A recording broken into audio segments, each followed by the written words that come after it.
भगवद गीता से जीवन का 13वां पाठ, धैर्य की शक्ति। कठिन समय में भी अडिग कैसे रहें। नमस्कार। भगवद गीता के 13वें जीवन पाठ में आपका हार्दिक स्वागत है। पिछले पाठ में हमने आत्मविश्वास की शक्ति को समझा। आज हम उस गुण की चर्चा करेंगे जो आत्मविश्वास को स्थायी बनाता है।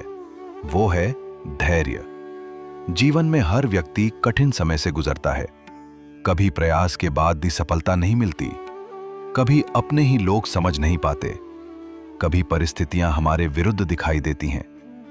ऐसे समय में बहुत से लोग हार मान लेते हैं, लेकिन कुछ लोग आगे बढ़ते रहते हैं। दोनों में अंतर केवल एक होता है, धैर्य।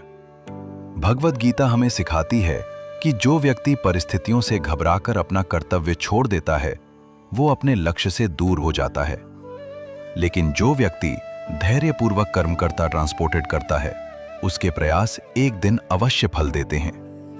सोचिए, एक किसान बीज बोता है, क्या अगले ही दिन उसे फसल मिल जाती है?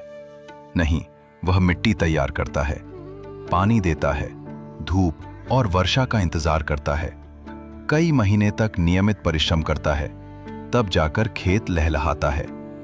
यदि वह अधीर होकर बीच में ही खेती छोड़ दे तो क्या उसे फसल मिलेगी? बिल्कुल नहीं। जीवन भी इसी नियम पर चलता है। हर बड़ा परिणाम समय मांगता है। आज की दुनिया में हम तुरंत परिणाम चाहते हैं। 1 महीना पढ़ते ही सफलता चाहिए, कुछ दिन काम करते ही बड़ी कमाई चाहिए, थोड़ा अभ्यास करते ही पूर्ण कौशल चाहिए। लेकिन प्रकृति हमें धैर्य का नियम सिखाती है। सूर्योदय भी धीरे धीरे होता है, एक वृक्ष भी वर्षों में विशाल बनता है, एक नदी भी निरंतर बहते हुए अपना मार्ग बनाती है। भगवद गीता का संदेश है, अपने प्रयास पर ध्यान दीजिए, समय पर विश्वास रखिए और ईश्वर पर श्रद्धा रखिए। कठिन समय हमेशा स्थायी नहीं होता, लेकिन कठिन समय में लिया गया सही निर्णय जीवन बदल सकता है। एक विद्यार्थी यदि पहली असफलता के बाद पढ़ाई छोड़ दे तो वह कभी अपनी क्षमता नहीं जान पाएगा। एक खिलाड़ी यदि पहली हार के बाद अभ्यास छोड़ दे तो वह कभी विजेता नहीं बन पाएगा। और यदि अर्जुन ने युद्ध भूमि में ही अपने अस्त्र रख दिए होते तो इतिहास कुछ और होता। धैर्य केवल प्रतीक्षा करना नहीं है। धैर्य का अर्थ है प्रतीक्षा करते हुए भी सही दिशा में लगातार प्रयास करते रहना। यही सच्चा धैर्य है।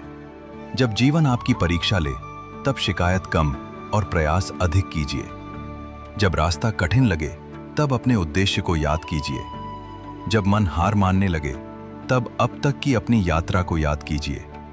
आप पहले भी अनेक कठिनाइयां पार कर चुके हैं। यह समय भी बीत जाएगा। हर सुबह स्वयं से एक प्रश्न पूछिए, क्या मैं आज अपने लक्ष्य की ओर एक छोटा कदम बढ़ा सकता हूं? यदि उत्तर हां है, तो वही कदम उठाइए। छोटे छोटे कदम ही लंबी यात्राएं पूरी करते हैं। याद रखिए, धैर्य का अर्थ निष्क्रिय बैठना नहीं है। धैर्य का अर्थ है सही समय आने तक निरंतर कर्म करते रहना। इसी से आत्मविश्वास बढ़ता है, इसी से अनुभव मिलता है और इसी से सफलता का मार्ग बनता है। आज एक छोटा संकल्प लें। कठिन समय आने पर घबराएंगे नहीं, जल्दबाजी में निर्णय नहीं लेंगे।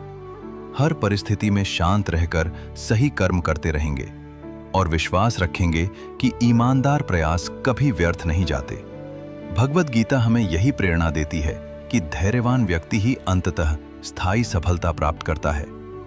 याद रखिए, तूफान हमेशा नहीं रहते, लेकिन जो वृक्ष धैर्य से खड़े रहते हैं वही सबसे मजबूत बनते हैं। इसी प्रेरणादायक संदेश के साथ आज का 13वां जीवन पाठ यहीं समाप्त होता है। अगले पाठ में हम जानेंगे अनुशासन की शक्ति, छोटी आदतें कैसे महान जीवन बनाती हैं। धन्यवाद। राधे कृष्ण। हरि ओम।